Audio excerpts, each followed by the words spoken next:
Hey guys, so how you doing? We're in Abilene, Texas. Later on tonight we're going to be doing an interview with theologian Ray Vincent. It'll be live stream. You can find the link in the other posts below.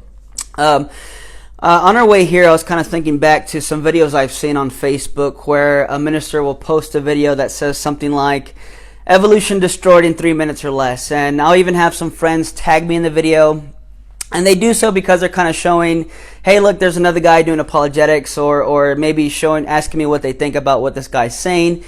And quite frankly, what I often find is typically it's just emotionally laden objections, or them reciting or recalling their experience with an atheist and kind of ranting about it.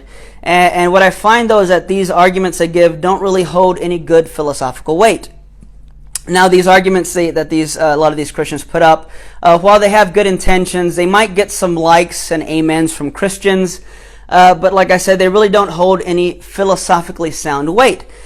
So what I thought I'd like to do is give you an argument that you could literally take to the bank that is philosophically sound, it's valid, it's a great argument proposed by a Christian philosopher known as William Lane Craig, and it's a very simple argument you can recite in 30 seconds or less.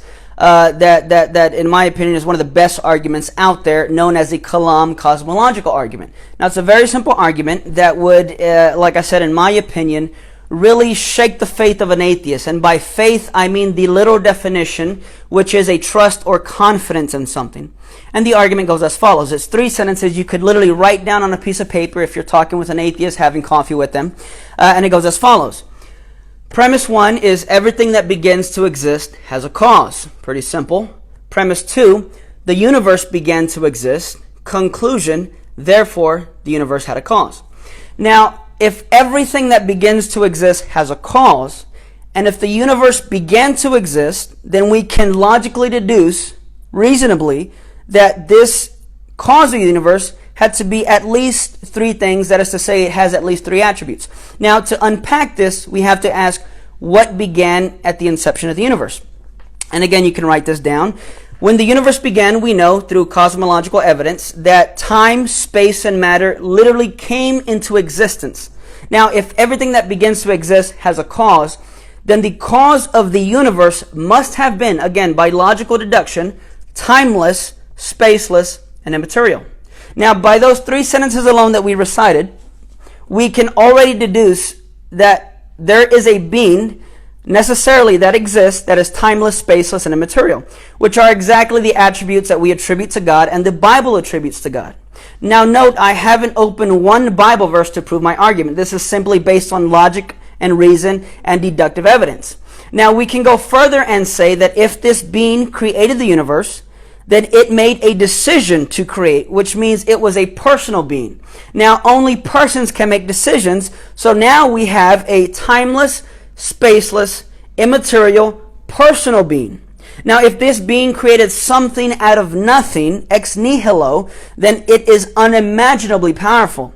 So again, by this argument, we now have a timeless, spaceless, immaterial, unimaginably powerful personal being that we call God. Now, a typical objection an atheist might throw, which is very typical, but really a bad objection, is to say, okay, then what caused God, or where did God come from? Now, the reason I say this is a bad argument is because if they ask this question, then they have already revealed to me that the argument has gone clear over their head, and here's why. If something creates time, then it is timeless. And if it is timeless, it is eternal. And if something is eternal, it cannot have a beginning, which means it could not have been created nor came from anywhere, which means it's a necessary being. So to ask who created God is to ask who created the thing that by definition created time and cannot be created, which is nonsensical, of course. Let me know what you think about this video. If you would like to see more videos like this, please like, comment, share. If you have any questions or you would like further question answered, please leave a comment below in our comment section. Let us know what you think. We'd love to interact with you. If you'd like more information on this, feel free to visit our website that is linked from our Facebook.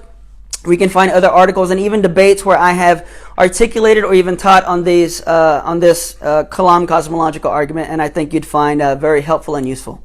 Thank you.